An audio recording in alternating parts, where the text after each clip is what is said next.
د کوم کسانو چې اولاد نوي هغوی دې یو آسان عمل وکړي، الله جل جلاله به ورته نیکمل اولاد ورکړي. هغه کسان چې د اولاد د نعمت نه چې دی نا امید وي، هغوی د 140 ورځو پورې 300 ځله د آیات مبارک په یو خوږ څیز باندې دم کړي، نیمه د خاوند اخري او نیمه د ښځه اخري. الله جل جلاله به ورته صالح اولاد ورکړي. هغه آیات مبارک کم دی؟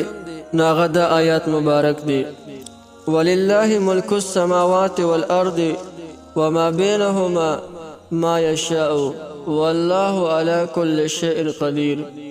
سورة المائده آیات نمبر 17. کچاته دا یو عمل ګران وي نو دین یو آسان عمل ورته هیمه.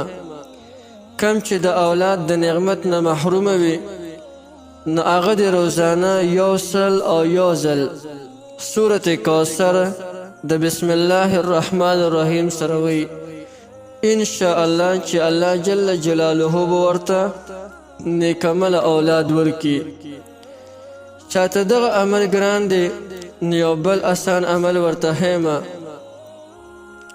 د چا چې هم اولاد نه کېږي نو هغه دا دعا 133 کرته په اوبو باندې دم کړي دغه آیات مبارک، او بیا د سحر د مانځه نه پس ښځه خاوند دواړه وڅښي، ان شاء الله الله به ورته اولاد ورکړي. کم یو چې دی آیات دی هغه دا آیات دی: لله ملک السماوات والارض یخلق ما یشاء یهب لمن یشاء اناثا ویهب لمن یشاء الذکورا. سورة الشورى آیات نمبر 49.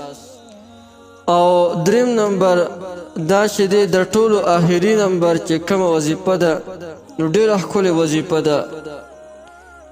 چې کوم انسان د اولاد د نعمت نه مایوسه وي، یعنی د هغوی اولاد نه کېږي، نو هغوی له پکار دي چې په الله جل جلاله باندې د ټول اول بروسه وکړي. او بیا دا آیات مبارک په کثرت سره وایي: رب حب لي من لدنك ذرية طيبة إنك سميع الدعاء. سورة آل عمران آیات نمبر 38. دا آیات مبارک چې کوم یو انسان په کثرت سره وایي، الله جل جلاله به د انسان ته نیک او صالح فرزند ورکړي ان شاء الله. نو په دې اعمالو کې چاته کوم یو عمل اساني هغې باندې عمل وکړي، ان شاء الله الله جل شانه به درته نیکمل اولاد درکړي.